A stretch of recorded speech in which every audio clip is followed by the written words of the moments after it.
Talented Waseem Badami is a well-known Pakistani television host and news anchor. And he has been doing a political show 11th Hour on Airy News Channel for a long time.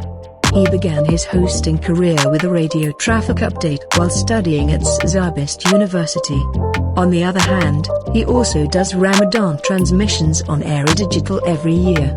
On the other hand, he is also very famous for the Masumanasawal that he does with every politician. On the other hand, he also hosts the Halama Purjosh program during the Pakistan Super League. And in 2017, Badami partnered with Himani Herbals and launched organic products. And their brand name is WB by Himani. But in today's article, we will see that Waseem Badami left his wife alone at home and went out with his son Adil Abbasi to enjoy snowfall in the northern areas of Pakistan, and he shared some beautiful pictures for his fans from there. So look at the pictures of innocent Waseem Badami with his little son.